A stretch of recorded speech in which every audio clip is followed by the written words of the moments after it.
હવે carbon credit કઈ બલાનું નામ છે તમને સવાલ થાય, અને કઈ શું કામ પૈસા આપે? ક્રેડિટ વાળા વિષયમાં હું એવું માનું છું ત્યાં સુધી. પણ હવે એક સવાલ બીજું થાય, કાર્બન ક્રેડિટ શું કરવા છે? પૈસા શું કામ આપે કોઈ? કરેક્ટ. આ સવાલ બધાને થાય. હવે આપણે બધા જાણીએ છીએ કે આપણે 84 લાખ જાતના જીવ છે દુનિયા ઉપર.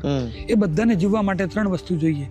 એક તો ખોરાક જોઈએ, બીજું જોઈએ પાણી, ત્રીજું જોઈએ હવા. પાણી ખોરાક તો હોવું જોઈએ, એનું પ્રમાણ પણ જળવાઈ રહેવું જોઈએ. હવે આ તો બધા લોકો જાણે છે, પણ નથી જાણતા ને. એ વસ્તુ તમને કહું તો વૈજ્ઞાનિકોએ બહુ ડીપલી અભ્યાસ કર્યો, તો 8.5 લાખ વર્ષનો એમને ડેટા કાઢ્યો પૃથ્વીના તાપમાનનો. તો એવું જાણવામાં આવ્યું કે છેલ્લા 8 લાખ વર્ષમાં તાપમાન છે ને વધઘટ થતું હતું. 0.5 ડિગ્રી વધે તો ઘટે, વધે તો ઘટે, બેલેન્સ થઈ જતું પાછું. પણ પૃથ્વીનું તાપમાન છેલ્લા 70-80 વર્ષથી જે ડિગ્રી વધ્યું ને પછી ઘટ્યું નહીં. હવે આમ જો ચાલે ને આવનારા ભવિષ્યમાં કંઈક આપણે બચવાના નથી. આ વસ્તુ બહુ ગંભીર બની અને ત્યાર પછી બહુ ચિંતન થવા માંડ્યું વિશ્વ લેવલે.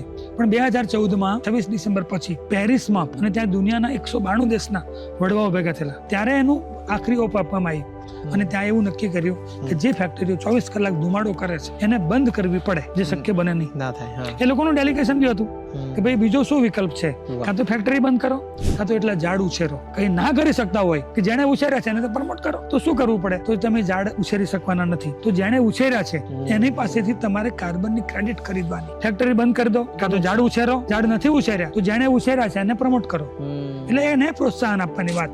એનું સાદી ભાષામાં નામ પાડી દીધું કાર્બન ક્રેડિટ.